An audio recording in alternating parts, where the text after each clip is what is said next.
Nobody can promise you that they will not hurt you. Sometimes what you experience is not betrayal. It's what Dr. Henry Cloud calls, listen, honest inability. Sometimes the people you are in relationship with honestly don't have the ability to give you what you need to feel secure. They just don't have it. Would you ever get rid of a dog that couldn't fly? Would you ever get rid of a bird that couldn't bark?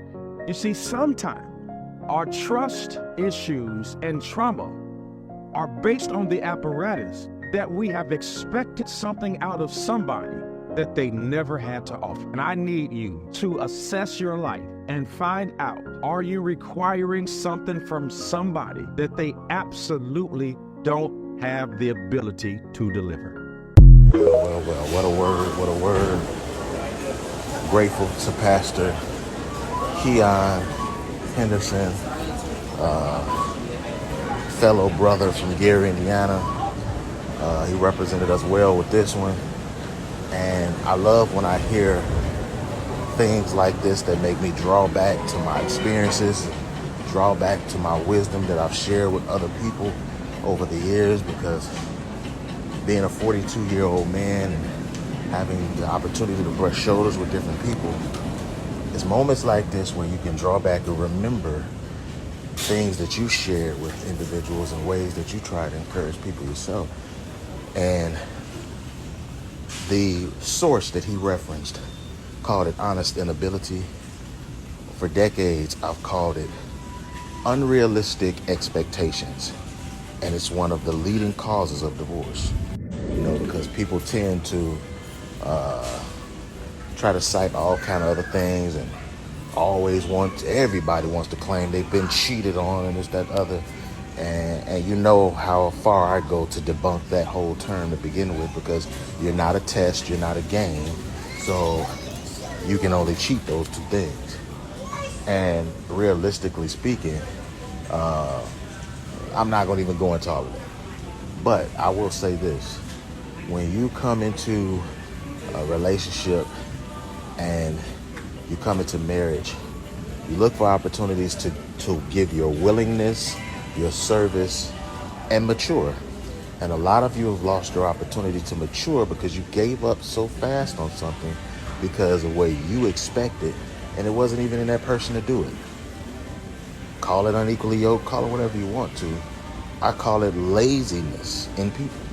And so for the most part, a lot of you find yourselves giving your all in situations. I know brothers to this day, they're literally in sexless marriages. Anytime somebody can shut down the walls of sex in the bedroom and you're married and tell you what you can't go, what you can't do. The only reason why they're telling you that anyway is because you're a man and you're made different from them. You're made from a different material. And there are rights that you have. But they think they've tied you to that, to matrimony. They think you're tied to that. So they'll actually play little childish games, and you can't go nowhere. And guess what? You ain't getting it here either. I dare you cheat on me, because they want to play the cheating game. There's so many ways that I see this in spirit, that people are afraid to touch what I touch. But this is why I deal with these topics, because I'm not afraid of it. But I say all that to say this. At the end of the day, there's brothers who will still go out and pay them utilities. They will still go out and do whatever they got to do to provide. They still go out and make sure everything's happening that needs to happen. And a lot of times, when they're going out and they're doing what they're doing, they're just hoping that what they're doing will bring some peace.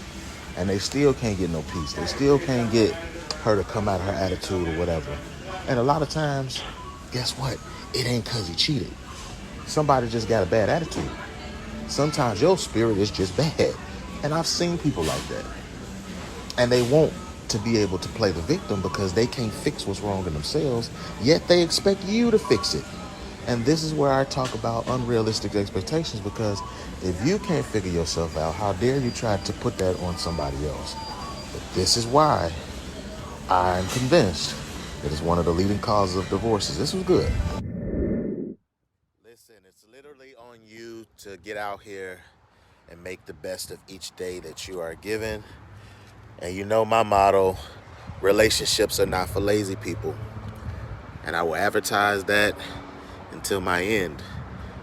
One thing that I do know, and this is the reason why I never boast to be a good man, because I'm not going to allow anyone to appraise me.